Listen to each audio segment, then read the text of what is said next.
వాక్య పఠన చదువుకుందాము. దేవుని యొక్క పరిశుద్ధ లేఖనముల నుండి లూకా సువార్త 21వ అధ్యాయము 36వ వచనాన్ని పఠించుకుందాం.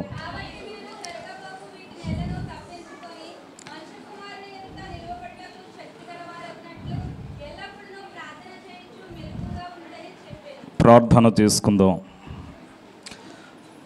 మహోన్నతుడును మహాపరిశుద్ధుడు అయిన మా తండ్రి, నీకు అనేక వందనములు, స్తోత్రములు. ఈ మండల కాలంలో నీ సిలువని మేము తలంచుచు ఉండగా సిలువ విలువను గ్రహించే శక్తి మాకు అనుగ్రహించండి. చదవబడిన వాక్యమును వివరించుకొనొచ్చు ఉండగా వాక్య గ్రంథములో మీరుండి మాతో మాట్లాడమని మా మంచి బోధకుడవైన క్రీస్తు ప్రభుని బట్టి బ్రతములాడుకొనొచ్చు ఉన్నాము తండ్రి, ఆమీన్.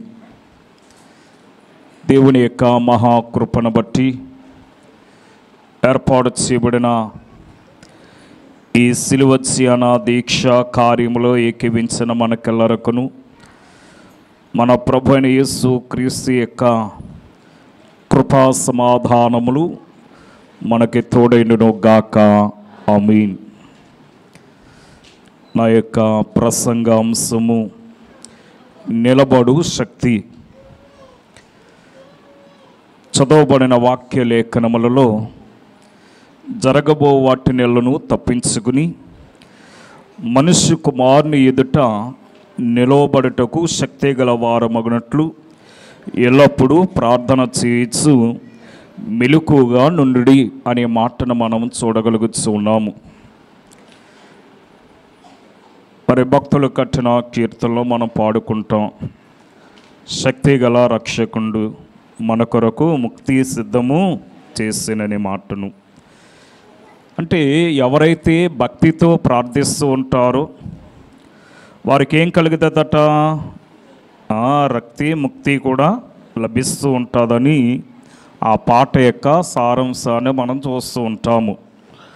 అయితే సంఘమును కొనుపోటకు మరి ప్రభు వచ్చినప్పుడు ఆయన ఎదుట నిలబడే శక్తిని మనము కలిగిన వారమై ఉండాలి అనే విషయాన్ని మనకి వాక్యం తెలియజేస్తూ ఉంది. మరి ఏదేను వనములో ఆదాము అవ్వమ్మలు అనేక మారులు దేవుని ఎదుట నిలబడ్డారు. కారణమేమిటి? దేవునితో ఆదాముతో దేవునికున్న ఆ సహవాసము అటువంటిది. ఎప్పుడైతే ఆజ్ఞ అతిక్రమమును అనగా తినకూడని పండుని ఎప్పుడైతే మరి ఆదాము తిన్నాడో మరి ఆ దినాన నిలబడ్డా? నిలవబడలేదు. ఏం చేస్తాడు ఆదాము అంటే ఆదాము చెట్టు చాటున దాక్కోవలసిన అవసరత ఏర్పడింది. ఎందుకు చెట్టు చాటున దాక్కున్నాడంటే శక్తిని కోల్పోయాడు గనక. మరి ఈ దినాన మనము కూడా శక్తిని కోల్పోతే, విశ్వాసాన్ని కోల్పోతే, నమ్మకాన్ని కోల్పోతే అనగా భక్తిని కోల్పోతే మనము కూడా మరి విశ్వాసి చాటున దాక్కోవలసిన అవసరత ఉంటుందన్నమాట. ఎందుకని? ముఖం చెల్లదు కనుక. అందుకని మనము మరి ఆయన ఎదుట మనము నిలబడేవారమై ఉండాలి. ఆదికాండము 3వ అధ్యాయం 10వ వచనములో మనకు ఆ మాట కనిపిస్తూ ఉంటుంది.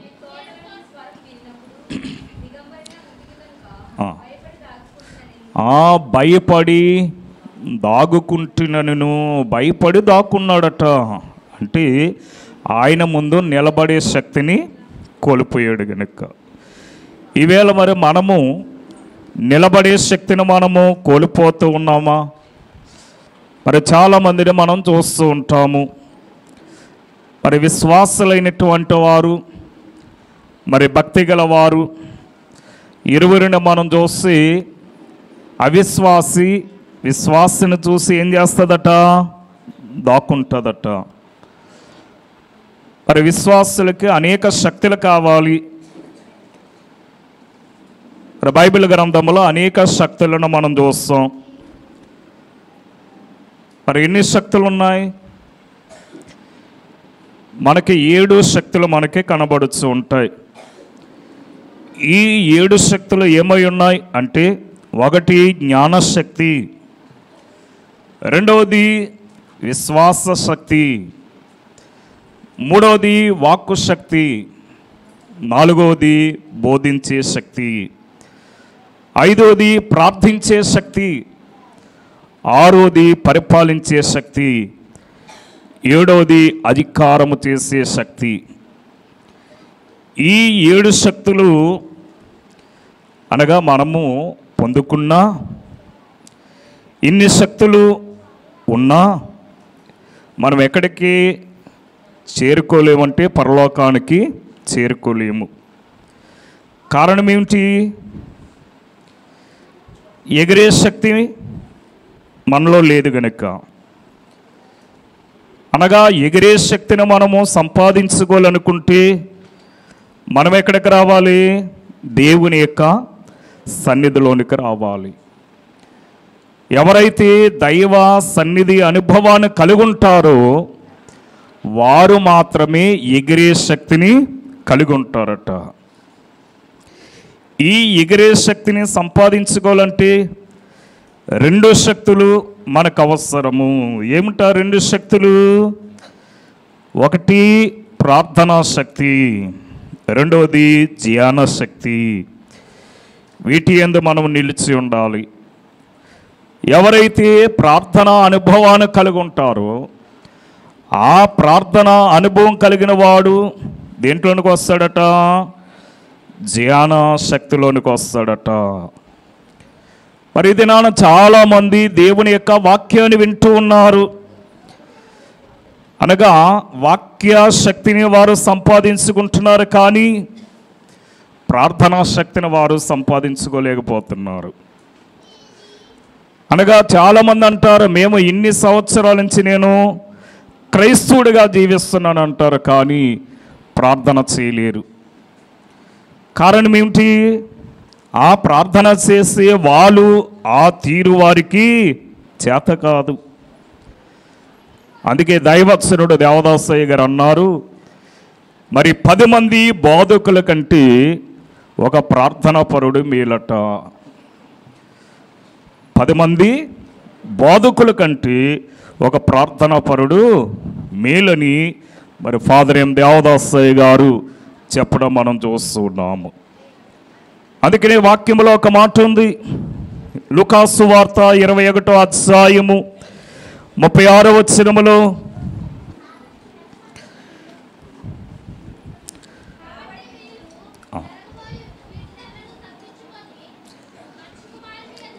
మనుష్య కుమారుని ఎదుట నిలవబడుటకు శక్తి గలవారగినట్లు ఎల్లప్పుడూ ప్రార్థన చేయొచ్చు మెలకుగా ఉండుడని వారికి తెలియజేస్తాడట.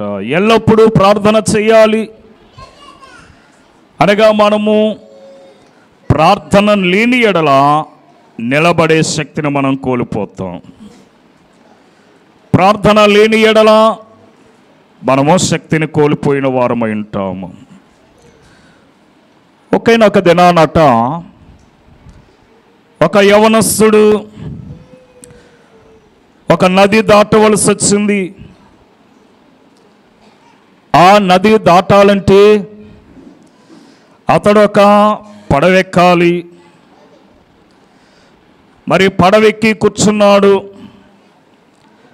ఆ పడవని తోచే యొక్క యజమానుడు అన్నాడు, పడవకి ప్రమాదం వాటిల్లుతుంది, మరి మీరందరూ కూడా సిద్ధంగా ఉండండి అని తెలియజేస్తాడు. అనగా ఈ యొక్క పడవ ఆ నది మధ్యన ఉండిపోయింది. ఇటు అటు ఆ గొట్టికి ఈ గొట్టికి మధ్య భాగంలోనికి వెళ్ళగాని ఆ పడవకి రిపేర్ వచ్చింది. అది ప్రమాదానికి గురవే సమయం వచ్చేసింది. ఆ యొక్క పడవను నడుపుతున్నవాడు అంటున్నాడు, అయ్యా మీరందరూ సిద్ధంగా ఉండండి, ఎంతమందికి ఈత విద్య వచ్చు అని అడిగాడట. అందులో ఉన్నవారు అంటున్నారట, మేము అనేక విద్యలు నేర్చుకున్నాము, కానీ మరి ఈత విద్య మాకు చేత కాదు అంటున్నారట.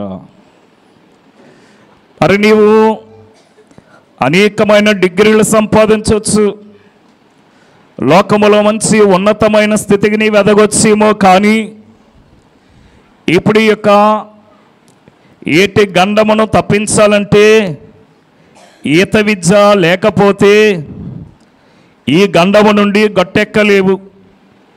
ఇప్పుడు ఏ విద్య కావాలి? ఈత విద్య కావాలి. కనుక ఈత విద్య ఆ యొక్క యవనస్తుడికి రాలేదు కనుకని ఏమైపోయాడట, నదిలో మునిగిపోవలసిన పరిస్థితి ఏర్పడిందట. ఈవేళ నీవు ఈ యొక్క 7 శక్తులను కలిగి ఉన్నా, మరి రేపటి దినాన నీవు పరలోకానికి ఎత్తబడాలంటే ఈ యొక్క శక్తిని నీవు పొందుకోలేకపోతే మనము పరలోకానికి చేర్చబడలేము. అందుకని అంటున్నాడు, ఎల్లప్పుడూ ప్రార్థన చేయుడి. ప్రభువైన యేసు క్రీస్తు కూడా ఈ గెత్సేమనీ తోటలోనికి వచ్చిన తర్వాత ఆయన తాను ప్రేమించిన శిష్యులతో ఆయన చెప్పిన మాట ఏమిటంటే, ఇదిగో నా నిమిత్తం మీరు మేల్కొని ప్రార్థన చేయుడి. కనుక మేల్కొని ప్రార్థన చేయాలనే మాటను ప్రభువైన యేసు క్రీస్తు శిష్యులైన వారికి తెలియజేస్తున్నాడు. అక్కడ ఒక మాట ఉంది, శోధనలో ప్రవేశింపకున్నట్లు లేచి ప్రార్థన చేయడని మరి ప్రభువే తెలియజేస్తూ ఉన్నాడు. అనగా యేసుక్రీస్తు దేవుని కుమారుడే, ఆయన సర్వోన్నతుని కుమారుడు. అనగా ఆయన దేవుని యొక్క ప్రణాళికను బట్టి మానవ శరీరమును దాల్చి మనుషులను రక్షించడానికి ఆయన నరుడిగా భూలోకములో జన్మించిన వాడే, కానీ ఆయన ప్రార్థన విషయంలో ఏనాడు కూడా నిర్లక్ష్యము చేయలేదట. అందుకే మార్కు సువార్త 1వ అధ్యాయము 35వ వచనాన్ని మనం గమనిస్తే అక్కడ చక్కని మాటను మనకు చూపిస్తుంది.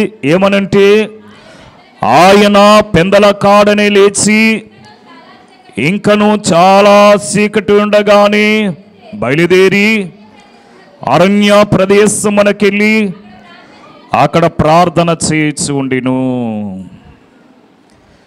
అనగా యేసు పెందల కాడే లేచి చాలా చీకటిగా ఉండగానే బయలుదేరి అరణ్య ప్రదేశానికి వెళ్ళి ఆయన అక్కడ తన తండ్రి అయిన దేవునికి ప్రార్థన చేస్తున్నాడు.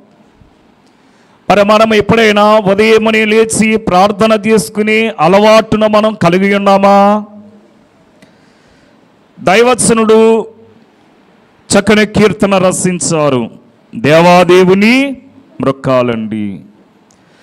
మంచము దిగ్గగానే మొదట మోకాలుని ఏం చేయాలట? మనము మన తండ్రిని మనము తలంచుకోవాలట. ఎవరైతే ఈ మంచము దిగగానే మొదట మోకాలుని తండ్రిని తలంచుకుంటూ ఉంటారో ఆ దినాన వారి యొక్క పనులన్నీ కూడానట చాలా సులువైన పద్ధతిలో సాగుతూ ఉంటాయట. ఈ యొక్క ప్రార్థన రుచిని మనం చూడాలి. ఈ ప్రార్థన యొక్క రుచిని మనము ఎరిగి ఉంటే ప్రార్థనను మనము నిర్లక్ష్యము చేయబట్ట. కొలసీలకు రాసిన పత్రికలో అపొస్తలుడైనటువంటి పౌలు మాట్లాడుతూ 4వ అధ్యాయము 2వ వచనములో ప్రార్థన యందు నిలకడగా ఉండి కనుక ప్రార్థన యందు ఏం కలిగి ఉండాలి? మెలకువ లేక నిలకడ. ఈ ప్రార్థన యందు మనము మెలకువ లేకపోతే అనగా మనమే శోధనలో పడిపోతాం. అందుకే యేసు ప్రభు అంటున్నాడు, శోధనలో ప్రవేశింపకున్నట్లుగా మెలకువ ఉండి ప్రార్థన చేయుడి. అనగా యేసు క్రీస్తు ఏం చేస్తున్నాడట? పరీక్షిస్తూ ఉన్నాడు ప్రతిదీ. సాతానుగాడు ఏం చేస్తున్నాడు? శోధిస్తూ ఉన్నాడు. సాతానుగాడు పని ఏమిటంటే మనుషుని శోధించడము. అందుకని ఆ శోధకుడైనటువంటి అపవాది భక్తిపరుడైనటువంటి యోబు యొద్దకు వచ్చి యోబుని ఏం చేసిందట? శోధించింది. ఎంతగా శోధించింది అంటే, యోబు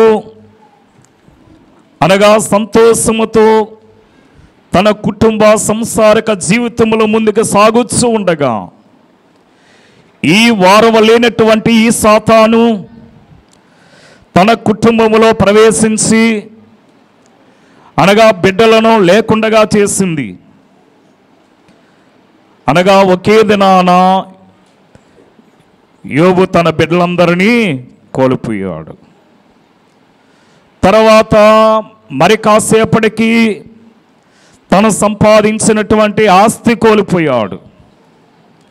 తనకున్నటువంటి పశువుల మంద, తనకున్న సమస్తమును కోల్పోతూ తుదకు తన యొక్క సుందరమైనటువంటి తన యొక్క శరీర దేహాత్మలను కూడా కృషించిపోనట్లుగా అతడు పరిస్థితిని మనం చూస్తూ ఉన్నాం. అనగా తన యొక్క శరీరము క్షీణించిపోయింది. ఎవరును గుర్తుపట్టలేని విధముగా అనగా తన శరీరమును తాని అనగా అనేకమైన రీతులుగా అతడు ఆ మండు టెండలో కూర్చుని ఆ యొక్క కాలుచున్నటువంటి ఆ యొక్క బూడిదను అనగా ఆ యొక్క ఇసుకను తన గాయముల మీద వేసుకుని తన బాధను సలార్చుకునే స్థితికి దిగజారిపోయాడు యోబు. ఒకప్పుడు సుకుమారత్వంతో జీవించినటువంటి అనగా ఈ యొక్క యోబు ఈవేళ ఎక్కడున్నాడట? బూడిదలో కూర్చున్నాడు. అనగా కన్నీరు కార్చొచ్చు ఉన్నాడు. ఈ స్థితి రావటానికి గల కారణం ఎవరు? శోధకుడు. అనగా సాతాను శోధించేవాడు, కానీ దేవుడు పరీక్షించేవాడై ఉన్నాడు. అందుకనే మనము ఈ శోధకుడికి మనము చోటివ్వకుండా ఉండాలంటే ప్రార్థన యందు మనము నిలకడ కలిగి ఉండాలి. ప్రార్థన యందు మనము మెలకువ కలిగి ఉండాలి. ఈ మొదటి పేతురు రాసిన పత్రిక 5వ అధ్యాయము 8వ వచనములో అమ్మా నిబ్బరమైన బుద్ధి గలవారై మెలకువగా ఉండుడి. మీ విరోధైన అపవాది ఎవరి విరోధి? ఏమ్మా? అవిశ్వాసులకు స్నేహితుడు, విశ్వాసికి అమ్మా విరోధి. విశ్వాసికి విరోధి, అవిశ్వాసికి స్నేహితుడు. మరి మనము విశ్వాసమై ఉండాలా, అవిశ్వాసమై ఉండాలో మనకు మనమే పరీక్షించుకోవాలి. ఏ బుద్ధి ఉండాలో మనకి? నిబ్బరమైన బుద్ధి. ఎంతమంది బుద్ధి కలిగి ఉన్నారు? ఏమ్మా? మనకు మనం అంటాము నేను బుద్ధిగానే ఉన్నాను అంటున్నాం, కానీ మన బుద్ధి ఎక్కడ పరీక్షింపబడుతుంది? దైవ సాన్నిధ్యములోని. అనగా మన బుద్ధి బట్టబయలయ్యేది ఎక్కడంటే దేవుని యొక్క సన్నిధిలోనికి మనం వస్తే మన బుద్ధి ఎలాగుందో మనకి అద్దములో చూపించినట్టు దేవుడే చూపిస్తాడట. ఇప్పుడు మనము నిబ్బరమైన బుద్ధి గలవారమై మెలకువగా ఉండాలి. ఎందుకు మెలకువా ఏమ్మా? ఎందుకు మెలకువ కలిగి ఉండాలి? అయ్యగారే కీర్తనలో చక్కగా వర్ణించారు. మెలకువగా ఉండండి ప్రియులారా, మీ మీద కీడున్నది ప్రియులారా, ప్రక్కనే ఉన్నాడు పగవాడు, మన చెంతకే చేరేను చినుగాడు అన్నారు. మరి ఇది నాన్న ఎంతమంది చినుగాడైనటువంటి సాతానుగాడిని నెత్తి మీద ఎట్టుకుని తెచ్చుకున్నాం ఏమ్మా? ఈ శనిగాడు ఎక్కడుంటాడట? మన ప్రక్కనే ఉంటాడట ఏమ్మా? అందుకనే మనము ఈ శనిగాడిని మనము దరికి రాకుండా ఉండాలంటే దేవుని యొక్క వాక్యం అనే వెలుగును మనం ధరించుకోవాలి. ఈ వాక్యం అనే వెలుగు ఏం చేస్తుందట? మన బ్రతుకును వెలిగించేది ఉంది. యోహాను సువార్త 1వ అధ్యాయంలో ఉన్నట్టుగా, ఆది యందు వాక్యముండును, వాక్యము దేవుని యొద్ద ఉండును, వాక్యము దేవుడైండును. మరి వాక్యమని ఆ దేవుడే మనలో ఉంటే ఈ సాతాను మన దగ్గరకు వస్తాడా? రాలేడు. కనుక మనము నిబ్బరమైన బుద్ధి కలిగిన వారమై ఉండాలి అంటున్నాడు. అపొస్తలుడైనటువంటి పౌలు కొరింథీ సంఘముతో మాట్లాడుతూ 1 కొరింథీయులకు రాసిన పత్రిక 16వ అధ్యాయము 13వ వచనములో అక్కడ అంటున్నాడు, మరలా మెలకువగా ఉండుడి, విశ్వాసమందు నిలకడగా ఉండుడి. ఏముండాలట మనకి? ఎంతమందికి ఉంది పౌరుషం? బయటికి వెళ్తే మన తడాక చూపిస్తాం ఏమ్మా? కనుక మనము విశ్వాసము గలవారమై ఉండాలి. దేవుని విషయములలో మనము పౌరుషము కలవారమై ఉండాలి. బలవంతులైండుడి. మనము చేసే ప్రతి పని ఎలా చేయాలి అంటే ప్రేమతో చేయాలి, అంతేగాని బలవంతంగా చేయకూడదు. అందుకే వాక్యం అంటుంది, ప్రేమ లేనివాడు నావాడు కాడు.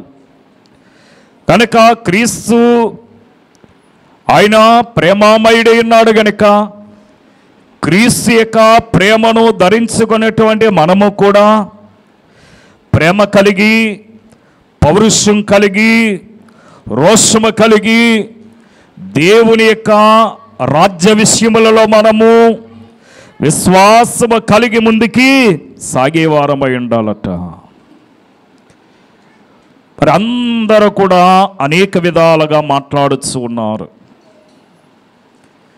అపొస్తలుడైన పౌలు చెప్పిన మాట, పేతురు గారు చెప్పిన మాట, మత్తయి గారు కూడా ఒక మాట అంటూ ఉంటారు. ఈ మత్తయి సువార్త 26వ అధ్యాయము 41వ వచనములో చూడండి, మనము శోధనలో ప్రవేశింపకుండానట్లు ఏం కలిగి ఉండాలట? ఈవేళ గెత్సేమనే తోటలో ఉన్న శిష్యులైన వారితో యేసు ప్రభు చెప్పిన మాట అది. ఇదిగో శోధనలో ప్రవేశింపకుండానట్లు మెలకువగా ఉండి ప్రార్థన చేయడి. కనుక మీరు మెలకువగా ఉండండి అంటే వారు నిద్రపోతూ ఉన్నారట. అనగా యేసు మరలా వచ్చాడు.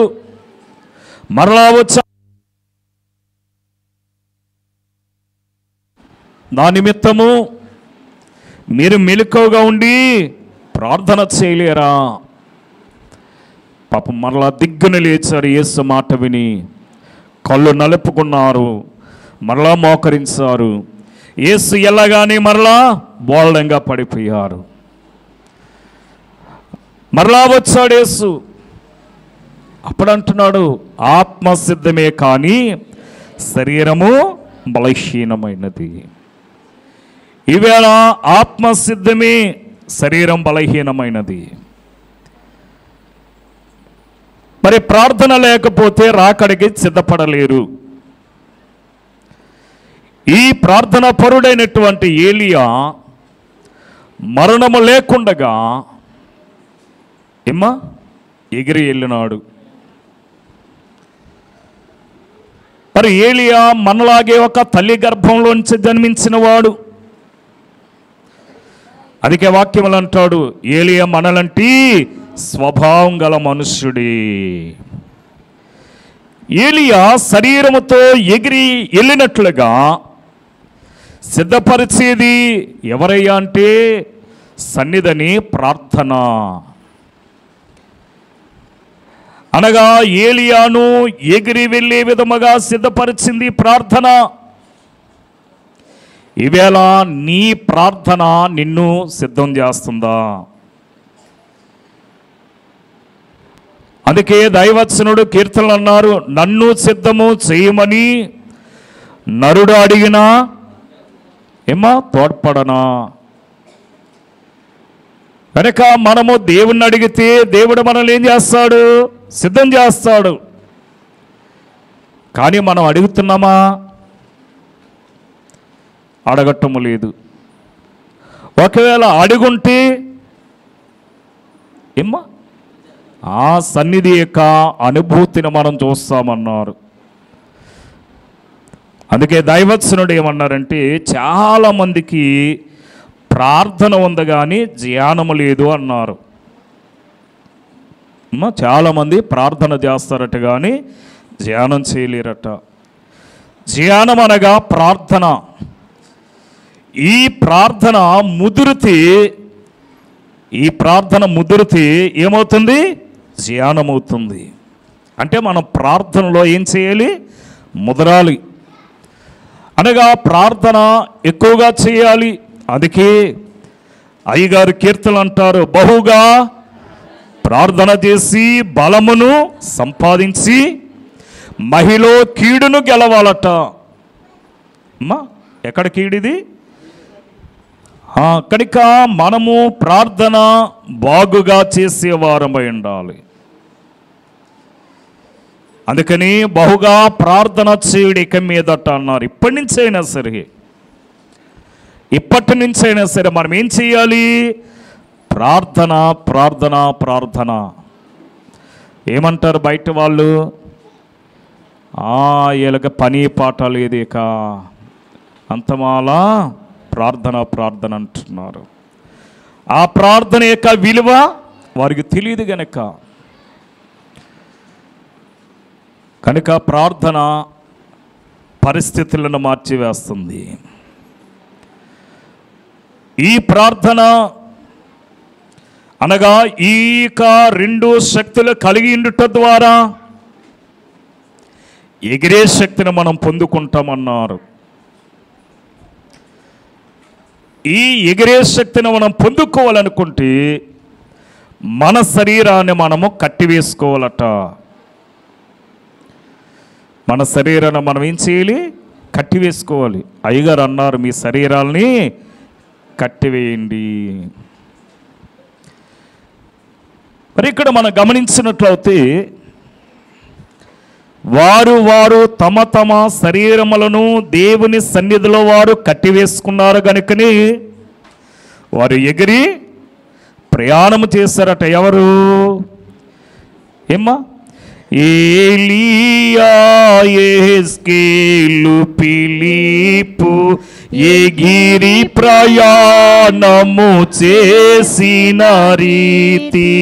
ఏలియా, యెహెజ్కేలు, ఫిలిప్పు ఎగిరి ప్రయాణము చేసిన రీతి.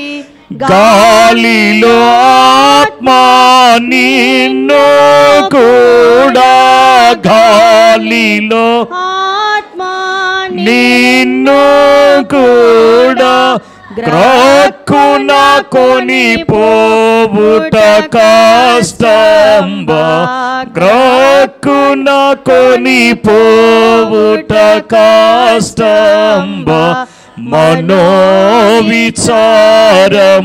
కూడదు నీకు, మహిమ తలంపులే కావలేను. కనుక విచారముగా దిగులుగా మనోవ్యాధితో అనగా ఉండటం కంటే ఈ యొక్క ఏలియా యెహెజ్కేలు పిలుపు ఎగిరి ప్రయాణము చేసిన రీతిగా గాలిలో ఆత్మ నిన్ను కూడా గొరక్కున ఆకర్షించుకొనును అంటున్నారు. అందుకే వాక్యములో చక్కని మాటను మనం చూస్తాం, నన్ను ఆకర్షించము, అప్పుడు మేము నీ యొద్దకు పరిగెత్తుకుని వచ్చేదము. ఎవరిని ఎవరు ఆకర్షించుకుంటారు? ఏమ్మా, ఇనుము ఆకర్షించుకుంటుందా? ఆకర్షించుకోదు. ఇనుముని అయస్కాంతము ఆకర్షించుకుంటారు. అలాగని దేవుని యొక్క శక్తి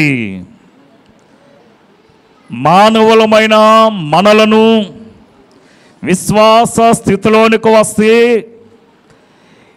ఈ విశ్వాసిని దేవుని యొక్క శక్తి ఏం చేస్తుందట? ఆకర్షించుకుంటుందట. అంటే ఈ మానవుడే ఎలా మలసబడాలి? విశ్వాసిగా మలసబడాలి. అందుకే ఆయన అంటాడు, నీ బలహీనత తట్టు చూడకు, నా బలం ఎదుగో నా తట్టు చూడు అంటున్నాడు. కనుక ఈ యొక్క ఏలియా యెహెజ్కేలు పిలుపు ఎగిరి శక్తిని వారు కలిగి ఉన్నారు. అందుకే గాలిలో ప్రయాణం చేశారు. ఈ శరీరములను దైవ జ్ఞానములో కట్టివేశారు వారు.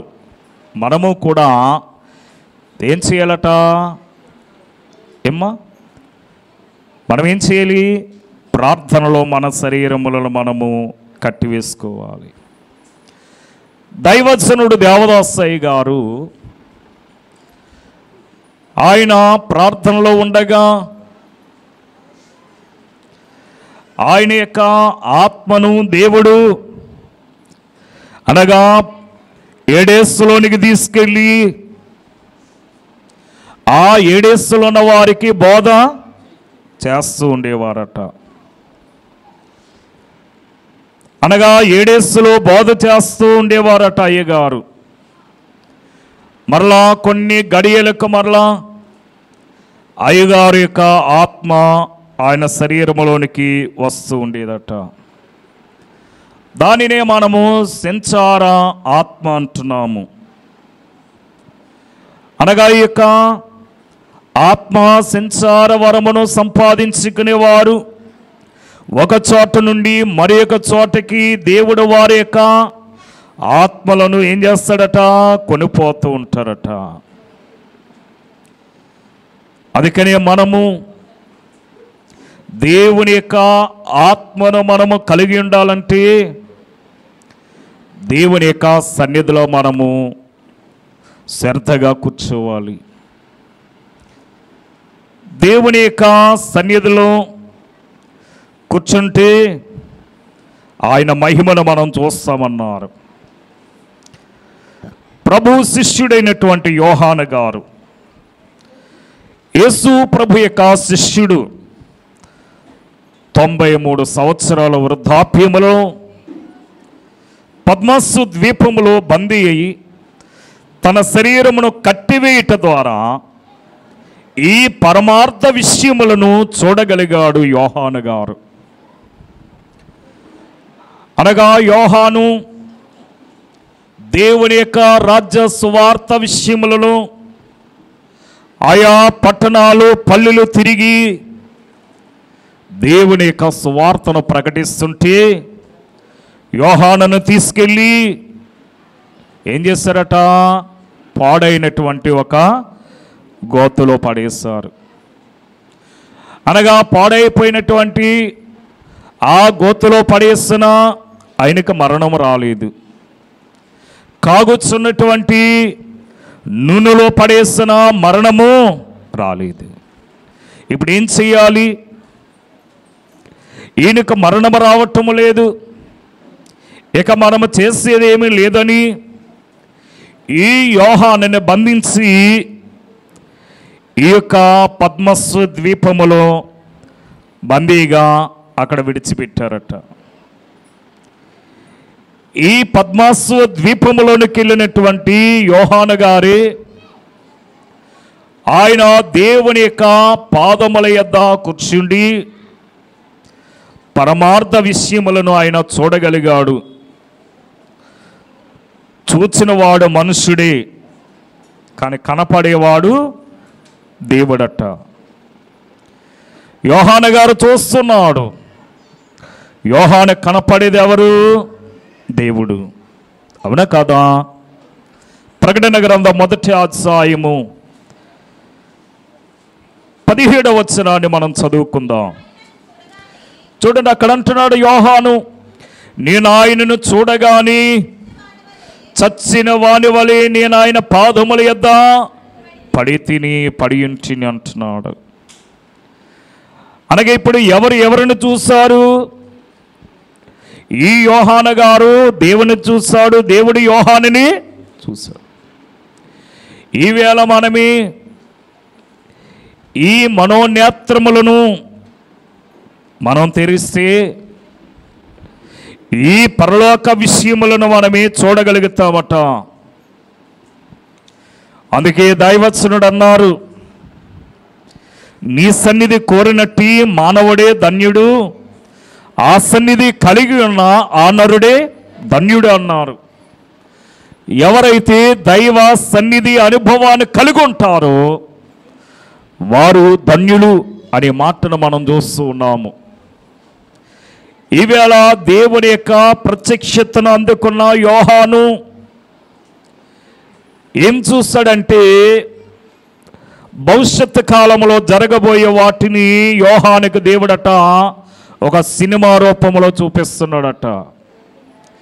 అందుకే యోహాను వర్తమాన భూత భవిష్యత్తు కాలానికి సరిపోయినటువంటి ఆ యొక్క విషయములన్నింటినీ కూడా యోహానే తెలియజేస్తాడు. మరి ఇక్కడ మనం చూస్తున్నాము, యేసు క్రీస్తు యొక్క 12 మంది శిష్యులలో యేసు రొమ్మను ఆనుకున్నటువంటి యోహాను మరి సచ్చిన వాడేంటి, మిగిలిన వారి సంగతి ఏమిటి? ఏమా యేసు ప్రభు యొక్క 12 మంది శిష్యులలో ఒకడు ఈ యోహాను గారు. అనగా యేసు రొమ్మున ఆనుకున్నవాడు. అవునా కదా? యోహాను గారు యేసు రొమ్మున ఆనుకున్నవాడు. మరి అటువంటి వాడే అంటున్నాడు, ఇదిగో నేను ఆయనను చూసినప్పుడు చచ్చిన వాని వలె ఆయన పాదముల యొద్ద నేను పడి ఉంటిని అంటున్నాడు. అపొస్తలుడైనటువంటి పౌలు గారు కూడా 2 కొరింథీయులకు రాసిన పత్రిక 12వ అధ్యాయము 3వ వచనములో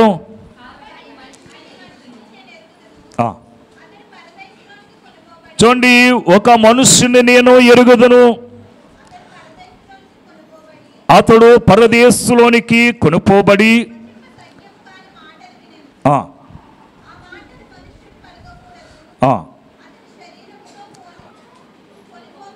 అతడు శరీరముతో కొనుపోబడును, శరీరము లేకుండగా కొనుపోబడును, నేను ఎరగను, అది దేవునికి ఎరుక అంటున్నాడు.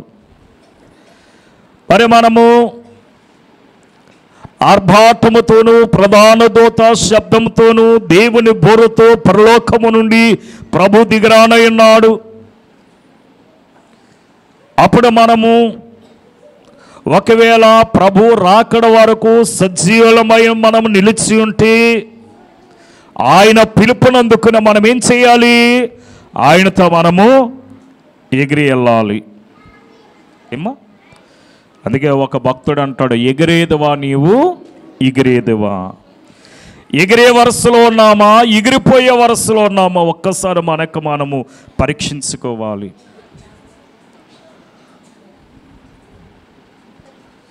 ఏమ్మా? అదికి భక్తులు ఎల్లా పరమనందురు, భక్తిహీనులు ఎల్లా శ్రమల కుందురు అంటారు.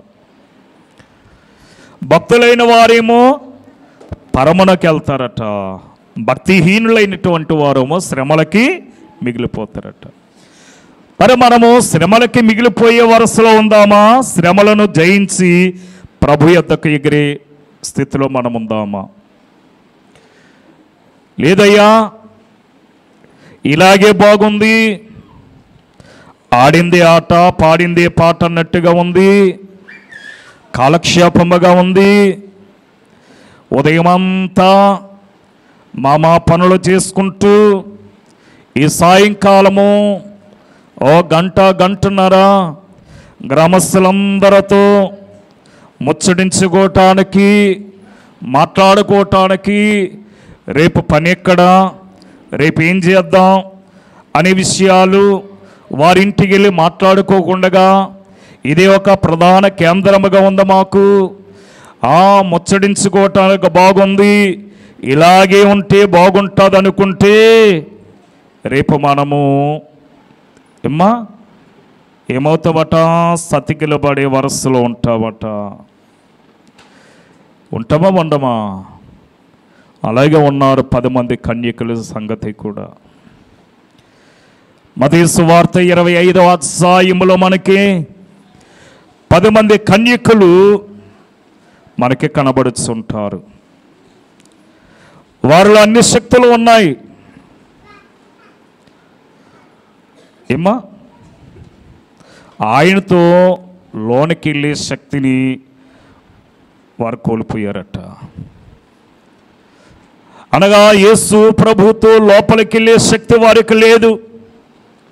అందుకే వారు అంతవరకు సిద్ధపడిలారు. ఆ గుమ్మము దగ్గరకు వచ్చేటప్పటికి, ద్వారం దగ్గరికి వచ్చేటప్పటికి ఆగిపోయారు. లోపల వాళ్ళు బయట ఎల్లుండిపోయారు. అనగా తలుపు యొక్క మందం ఎంత ఉంది? అంగుళం ఉన్నారా? అంతే కదండి. తలుపు యొక్క మందము అంగుళం ఉంటుంది. పోనీ గట్టిగా మనము చూసిన 2 అంగుళాలు పెట్టేవాడు ఎవరు కనపడరు. ఇక్కడ మనం గమనించినట్లయితే ఈ ప్రకటన గ్రంథంలో మనం చూస్తున్నాము, ఇదిగో నేను తలుపునొద్ద నిలుచుండి తట్టుచున్నాను, ఎవడైనను నా స్వరమును విని నాకు తలుపు తీసి అతనితో నేను, నాతో అతడు కలిసి ఆ అదృష్టానికి మనం నోచుకోవాలంటే ఇక్కడ మనము భక్తి జీవితాన్ని అలవర్చుకోవాలి. ఈ మత్తయి సువార్త 25వ అధ్యాయం 11వ వచనంలో అంతటా తలుపు వేయబడును. ఏమ్మా? అంతటా తలుపు వేయబడ్డదట. ఆ తర్వాత తక్కిన కన్యకలు వచ్చి, ఏమ్మా బాగా గమనించండి, అయ్యా ఇదిగో మేము పని చక్కబెట్టుకుని అన్నీ చక్కబెట్టుకుని మేము వచ్చాయి, ఇప్పుడు పర్వాలేదు మాకు తలుపు తీయండి అంటున్నారట. ఏమ్మా చెప్పండి, తీస్తారా? ఏమండి, ఎమ్మెల్యే గారు మా బంధువు వచ్చి వందే భారత ట్రైను రాజమండ్రిలో ఒక అరగంట పండి అంటే ఆ రైల్వే డిపార్ట్మెంట్ వారు ఆ ట్రైన్ ఆఫ్ చేస్తారా? ఆపరు. నువ్వు ఎమ్మెల్యే బంధువైనా, ఎంపీ గారి బంధువైనా, సీఎం గారి బంధువైనా, ఎవరి బంధువైనా సరే ట్రైను అరగంట సేపు అక్కడ ఆపు చేయుడు. మరి ఈ లోకములోని ట్రైనే ఆగటము లేదు నీకోసం. మరి పరలోకములో వేయబడినటువంటి ఆ ద్వారము మరలా తీస్తారా? ఈ 10 మంది కన్యకలలో 5 బుద్ధి గలవారు, 5 బుద్ధి లేనటువంటి వారు. ఈ బుద్ధి కలిగిన వారేమో తమ కూడా నూనె తీసుకుని వెళ్ళారు, వారి డ్యూటీలు బాగానే ఉన్నాయి. బుద్ధి లేనటువంటి వారికి ఏమీ లేదు, తైలము లేదు, అంటే వాక్యము లేదు, విశ్వాసము లేదు, భక్తి కూడా లేదు. అందుకే వారు డ్యూటీలు ఆరిపోతూ ఉన్నాయి. ఆరిపోతున్నవి కనుక వారు కొనేవారి యొద్దకు వెళ్ళి తెచ్చుకునేటప్పటికీ ఈ పెండ్లి కుమారుడు వచ్చాడు, సిద్ధపడున్న కన్యకులను తీసుకుని వెళ్ళిపోయాడు. ఇప్పుడు ఇలా అంతా సిద్ధపడొచ్చి అయ్యా అయ్యా తలుపు తీయండి అంటున్నారు. బాగుంటుందా? ఏమ్మా బాగోదు. మరి మనం ఆ స్థితిలో ఉన్నామేమో ఒకసారి మనకు మనమే పరీక్షించుకోవాలి. ఈ ప్రకటన గ్రంథం 3వ అధ్యాయం 7వ వచనములో ఉన్నట్టుగా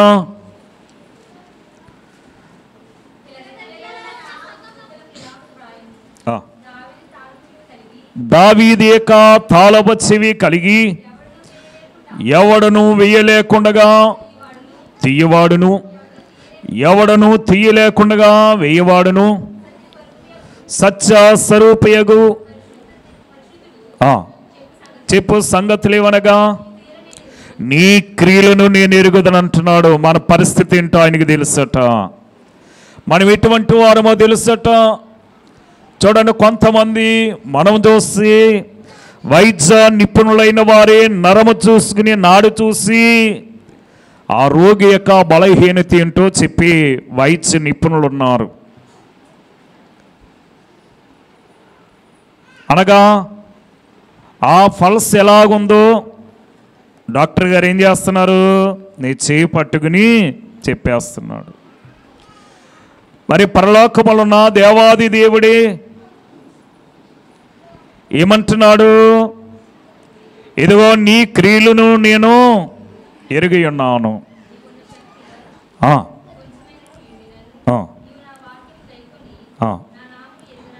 నీవు నా వాక్యమును గైకుని నా నామమును ఎరిగి ఉండలేదు, ఎరుగననలేదు. ఇదిగో తలుపు నీ ఎదుట తీసి ఎంచి ఉన్నాను అంటున్నాడు. కనుక ఈ యొక్క తలుపు తీసి అర్హత, ఏసే అర్హత ఏమ్మా ఎవరికుందట?